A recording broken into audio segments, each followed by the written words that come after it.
श्री राधे राधे। भक्तों, मनुष्य जीवन में बहुत सी मर्यादाओं का पालन करता है। मर्यादाएं उसके सदाचार के लिए होती हैं, उसके जीवन के एक आदर्श के लिए होती हैं। लेकिन यदि वही मर्यादाएं भगवान की भक्ति में बाधक बने तो उनका कोई भी महत्व नहीं रह जाता, वो हानिकारक हो जाती हैं। इसलिए भगवान की भक्ति सर्वोपरि होती है। उसके लिए सब कुछ त्यागना पड़ जाए तो भक्त लोग त्याग दिया करते हैं। यहाँ तक कि जिसको बहुत ऊंचा दर्जा दिया जाता है, उन मर्यादाओं को भी जिसके द्वारा आदर्श की रचना होती है, उसको भी भक्त लोग त्याग देते हैं। और यदि नहीं त्यागते हैं तो उनको भगवत भक्ति में बाधा दिखलाई पड़ने के कारण अपार कष्ट होता है। और एक स्थिति आती है कि विवश होकर के उनको उन मर्यादाओं का त्याग करना पड़ जाता है, जिसके कारण से प्रभु का सानिध्य नहीं मिल पा रहा था। आप लोग श्रवण कर रहे थे मीराबाई जी के पिछले जन्म का चरित्र। द्वापर युग में कृष्णावतार के समय पर जो माधवी के रूप में थी और जिनका लौकिक पति था सुंदर, वो सुंदर बचपन में ही जिसकी शादी हो गई थी, उन माधवी को अब बड़ी होने पर गौना करा के विदाई करा के अपने घर लेकर के आ रहा है, रथ पर बैठा कर। और कृष्ण से प्रेम होने के कारण सुंदर अपनी पत्नी माधवी से बार बार कृष्ण की चर्चा करता है। उधर माधवी को उसकी माँ ने कह रखा था, कृष्ण नाम का जो लड़का है उससे कोई संपर्क मत करना, उसको न देखना न अपने को दिखाना, दूर रहना उससे बात भी नहीं करना, नहीं तो तेरे पातिव्रत में बाधा आ जाएगी। माँ की उस सीख को माधवी भुला नहीं पाई है। सावधान है कि माँ की सीख का पालन करना है। और इधर उसका पति सुंदर कृष्ण प्रेम का दीवाना है, इसलिए वो एकाएक बोल पड़ा, यहीं कहीं होगा मेरा प्यारा कन्हैया, और देखेगा तो अभी दौड़ा आएगा। अब इस बात को सुनकर के माधवी को कोई प्रसन्नता नहीं हुई, क्योंकि माँ ने मना कर रखा था। हाँ, कृष्ण आएगा दौड़ा हुआ, तुम उसको देखने ले। इसलिए सावधान होकर के माधवी ने अपने हाथ पैर कपड़े से ढक लिए, मुंह भी ढक लिया। और तभी गोपाल जो 6-7 साल के भीतर के थे, 6 साल के थे, वे बोले, भैया सुंदर, अरे मुझको भाभी का मुंह तो दिखा दे। प्यारी सी आवाज थी। आवाज तो माधवी के कान में चली ही गई। तो सुंदर ने कहा, अरे कन्हैया, पहले मुझसे मिलकर के मेरे हृदय के ताप को तो बुझा दे। तो कूद पड़ा ऐसा बोल करके रथ से और लिपट गया कृष्ण से और बोला कि भैया, मुझे ऐसा लग रहा जैसे हम लोग जुगन बाद, कई युग के बाद मिले हैं।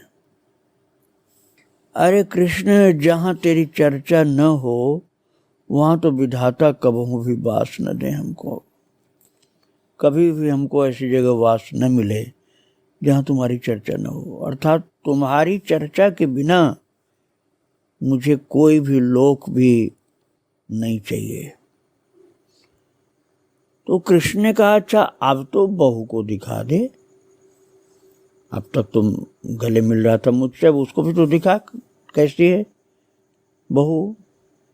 तो सुंदर ने कहा, कन्हू मैं कहाँ दिखाऊं भैया, तू ही देख ले, तो उसमें कहाँ पर्दो है।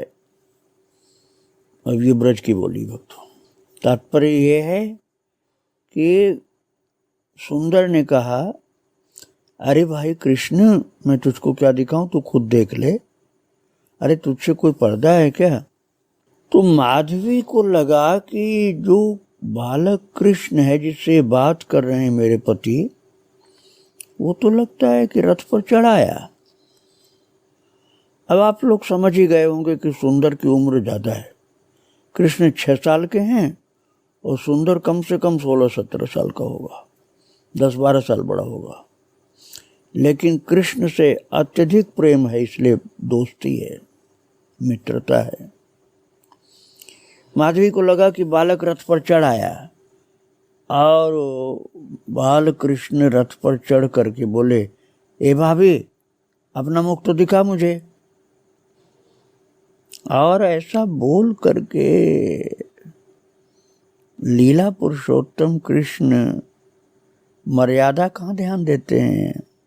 वो तो उस बहू का घूंघट उठाना चाहे अपने हाथ से पकड़ के, लेकिन माधवी ने तो घूंघट कस के पकड़ लिया, क्योंकि उसको अपनी माँ के वचन याद आ रहे थे।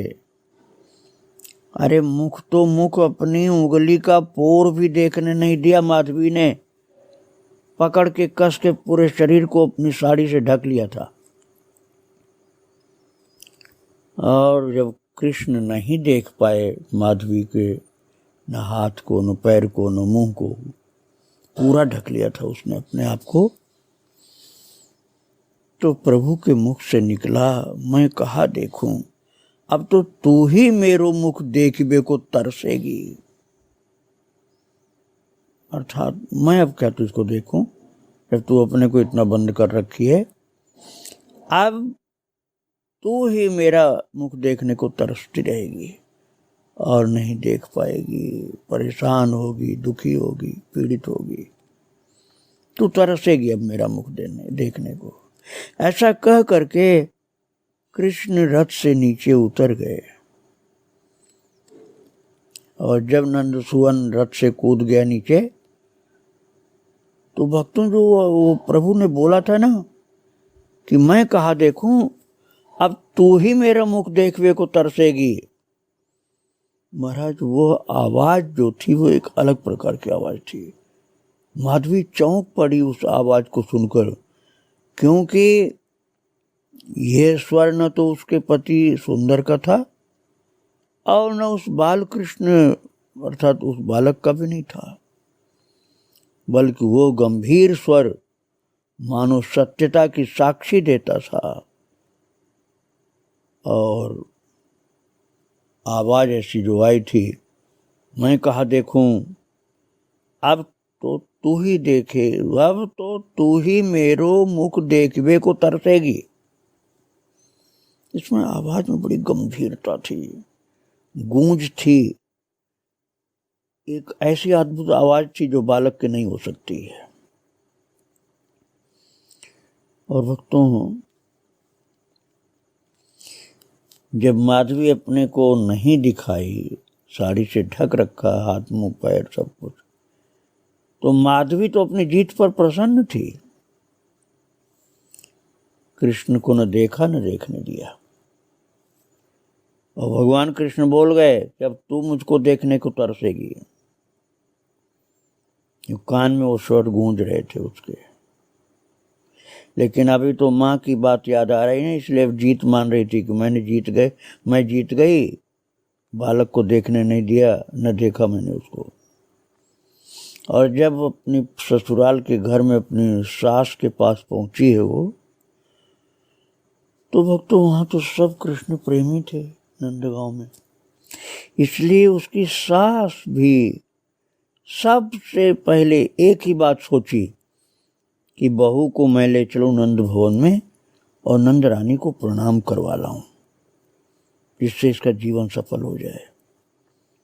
तो सास ले गई उस माधवी बहू को नंद रानी के पास नंद भवन में और ले जाकर के प्रणाम करवाया। उसका मुख देख करके नंद रानी बड़ी प्रसन्न हुई। बहुत सुंदर बहू है, भूषण वसन सब दे करके, आभूषण पहना के, वस्त्र डाल करके कंधे पर उसके, फिर उड़ा करके वस्त्र बड़ा कीमती, और इसके बाद उस बहू का मुख मीठा कराया यशोदा माता ने। अनेक प्रकार से दुलार करते देख करके उसकी सास ने कहा, माधवी की सास ने, कि अब तो हमारो कन्हैया को विवाह कर ही दो रानी जू। जब भी उसके किसी सखा का विवाह होता है उसका विवाह का चाव बढ़ जाता है। तो वो बोली, क्या कहूं बहन, क्या कहूं। उसका तात्पर्य ये था कि मेरी थोड़ी चलेगी, जो मन होगा कन्हैया का तभी करेगा। तो तभी कन्हैया आ गए घर में और आकर के कहा, मैया हो मैया, अरे बड़ी जोर की भूख लग गई है, कुछ खावे को दो। महाराज उसी समय कृष्ण की निगाह पड़ी अकस्मात उस नई बहू के ऊपर।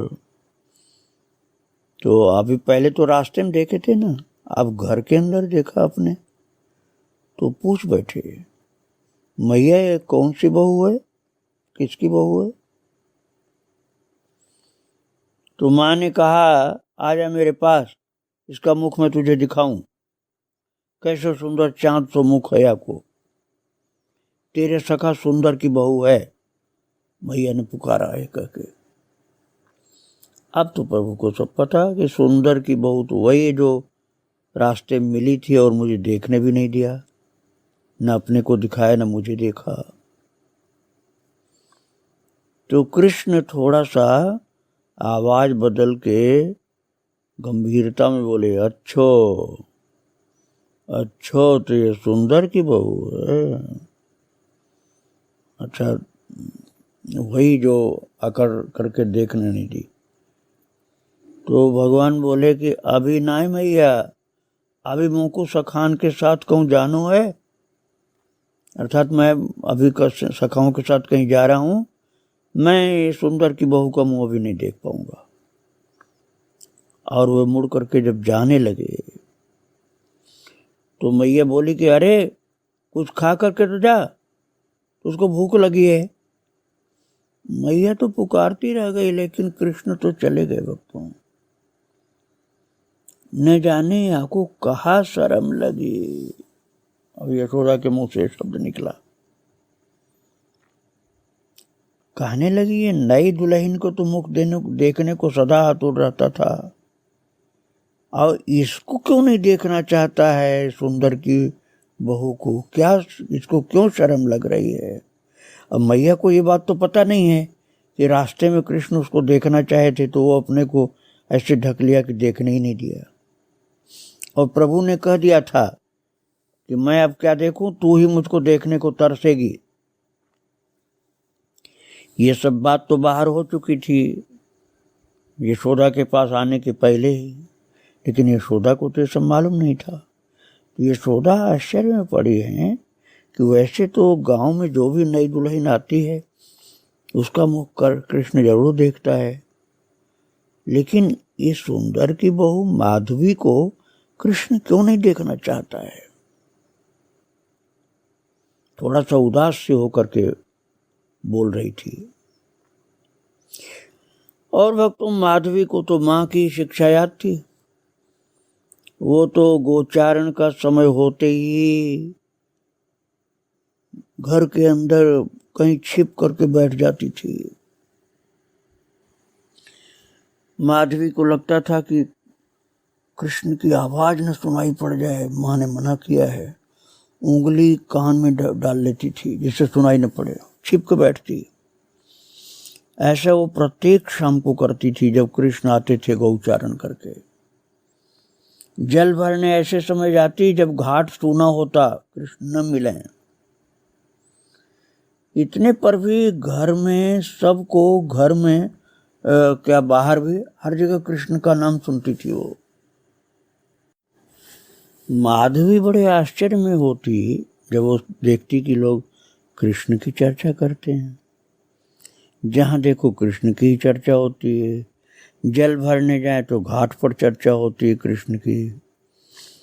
घर में भी चर्चा होती है, मेरा पति भी कृष्ण की चर्चा करता है, कृष्ण के विषय में ही बातें होती रहती हैं हर जगह।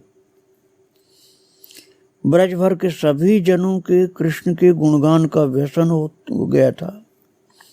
बिना कृष्ण की चर्चा किए किसी को मन ही नहीं लगता था। वो अपने गृह कार्य में लगी रहती बहू माधवी, और मन ही मन हंसती, कैसे हैं ये लोग, सब के सब एक बालक के पीछे बावरे हो रहे हैं। वो बार बार अपनी मैया की शिक्षा याद करके अपने पातिव्रत धर्म की सावधानी से रक्षा करती। उसकी सास कहती, पहले तो नंदलाल प्रतिदिन घर आता था, कुछ न कुछ मांग कर खाता था, सुंदर के साथ खेलता, मुझसे और भी बात करता था, पर जब से बहू आई माधवी, ऐसा लजाने लगा है कि बुलाने पर भी नहीं आता। बहू को भी ऐसी लाज लगती कि कन्हैया के आने की भनक लगते ही दौड़कर भीतरी कोठरी में जाकर छिप जाती है। अब सुंदर की माँ ये सब सोच करके आश्चर्य में पड़ जाती है। तो उस बहू से अपने सुंदर की माँ कहती थी, अरे बावरी, लाला से कहा लाज, वो तो अपनों ही है। कृष्ण जो है वो तो तेरे पति सुंदर का मित्र है, उससे क्या है कि लाज तुझको होती है। ऐसे कुछ समय बीत गया भक्तों। इंद्र के लिए जो यज्ञ होना था उसकी जगह पर गिरिराज जी की पूजा हुई। पूजा परिक्रमा के समय भी वैसी सावधान रही कि आंखों की पलकें झुकाई रहती है। मीरा की जो पिछले जन्म की ये घटना है भक्तों, इस घटना का अनुभव मीरा जी जब चित्तौड़ से आई थी वृंदावन, तब उनको यहाँ प्रत्यक्ष सब दिखलाई पड़ी थी घटना पिछले जन्म की, जो मैं आपको सुना रहा हूँ। और वृंदावन धाम में उनको पिछले जन्म का सब दर्शन हुआ था। जब इन बातों को उन्हें याद आने लगी, मीरा जी को, जो उस समय वृंदावन में थी, तो उनकी आंखों से झरझर झरझर आंसू गिरने लगे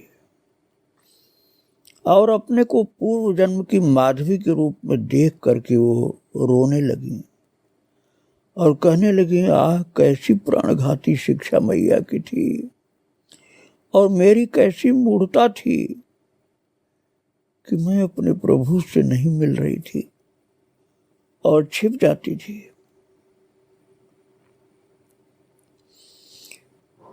ये तो मैंने मीरा के रूप में जन्म लिए हुए की बात किया। मैं आपको फिर ले चल रहा हूं मीरा के पिछले जन्म में माधवी की जगह पर। माधवी को गिरिराज जी के चरण में ले गई ललिता सखी, और उसने देखा वहां कि इंद्र के कोप से घनघोर वर्षा और उपल वृष्टि चालू हुई, तेज बारिश और ओले भी।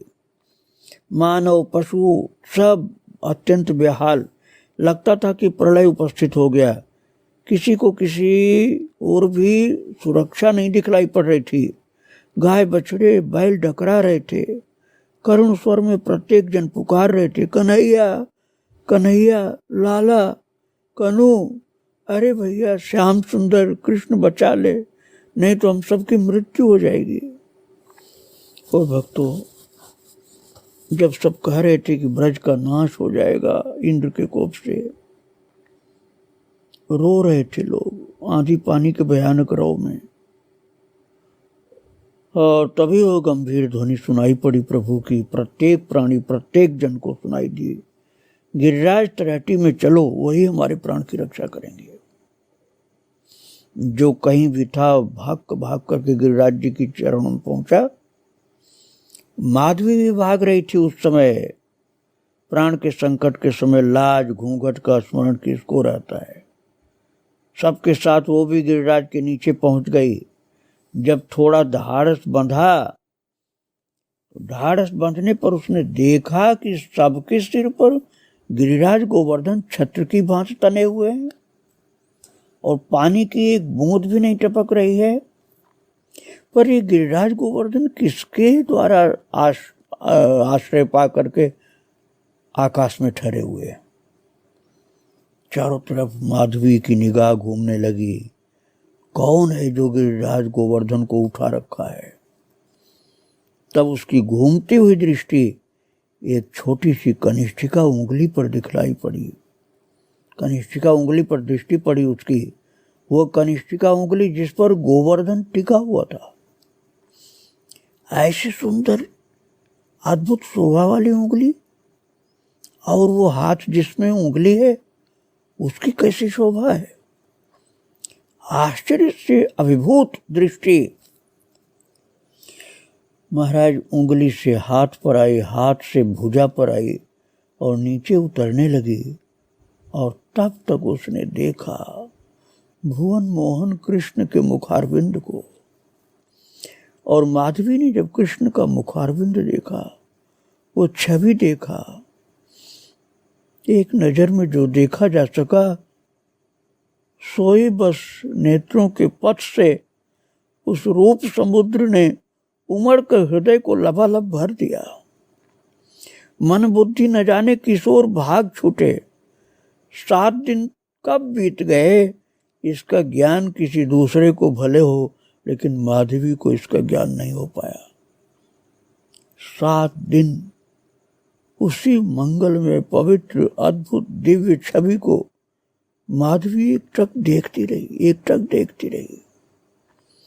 एक दिन पुनः वही स्वर गूंजा, वर्षा थम गई है, सब बाहर निकलकर अपने अपने घर जाओ। मैया यशोदा कह रही थी, लाला रे तेरो हाथ दुख तो होएगो बेटा, अब तो धर दे या को नीचे गिरिराज को। भक्तों, माधवी का हृदय हाहाकार कर उठा। श्याम सुंदर सबकी ओर देखकर मुस्करा रहे थे एक एक को देखकर, और जाते हुए लोगों को हंसकर कुछ न कुछ आश्वासन दे रहे थे, किंतु माधवी को एक बार भी भूल कर नहीं देखा। माधवी रोने लगी, अरे मैया कैसी उल्टा शिक्षा दी तूने मुझको। रो रो कर पुकारने लगी व्याकुल होकर के। माधवी समझ गई मां की शिक्षा गलत थी। भुवन मोहन त्रिभुवन सुंदर प्रभु कृष्ण को मैं नहीं देख पाई, और वो मुझे तो बिल्कुल नहीं देखे। मैंने तो देख भी लिया, वो मुझे नहीं देखे। और रो रो कर कहने लगी, क्षमा करो प्रभु, क्षमा करो, मुझ अबोध से भूल हुई है, प्रसन्न हो जाओ।